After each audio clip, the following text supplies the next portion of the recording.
7 ciri pemimpin dalam Islam. Yang pertama, pemimpin dalam Islam harus memiliki sifat sidik, benar, amanah, dapat dipercaya, tablik, menyampaikan, dan fatonah, cerdas. Sifat itu berkaca pada 4 sifat baik yang dimiliki Rasulullah dalam memimpin umatnya. Yang kedua, yakni pemimpin harus memiliki visi yang jelas.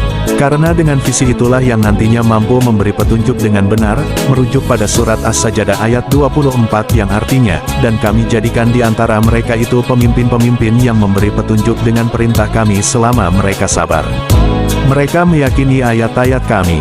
Ciri pemimpin dalam Islam yang ketiga adalah kuat, amanah, ahli, dan adil. Pada Quran Surah An-Nisa ayat 58 yang menjelaskan bahwa Allah memerintahkan manusia untuk menyampaikan amanah kepada yang berhak menerimanya, menetapkan hukum di antara manusia dengan adil, memerintahkan kaum muslim untuk menaati putusan hukum, yang secara hierarkis dimulai dari penetapan hukum Allah, dan Allah melarang manusia untuk memihak atau zalim dalam memutuskan perkara. Yang keempat, pemimpin dalam Islam tidak boleh zalim. Sebagaimana telah tercantum dalam surah Al-Baqarah ayat 124. Ayat ini menjelaskan bahwa kepemimpinan tidak terkait dengan keturunan, kelompok, dan agama.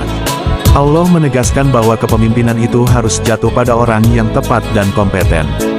Seorang pemimpin harus memiliki kebijakan yang benar dan tidak mengikuti hawa nafsu, yang sesuai dengan surat Shot ayat 26. Ayat ini mengingatkan Nabi Daud agar menjadi penegak hukum yang tidak mengikuti hawa nafsu. Ayat ini juga menunjukkan bahwa seorang pemimpin harus bersikap adil, amanah, dan mendahulukan kepentingan umum daripada kepentingan pribadi.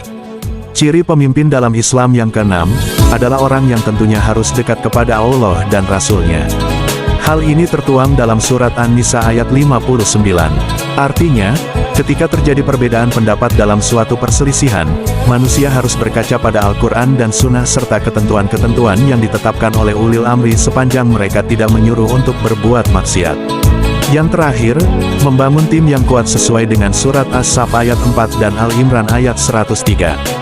Dalam ayat ini, Allah memerintahkan kepada kaum muslimin untuk menjaga persatuan dan kesatuan, memerintahkan orang mukmin untuk mengajak manusia kepada kebaikan, menyuruh perbuatan ma'ruf dan mencegah perbuatan munkar, amal ma'ruf nahi munkar.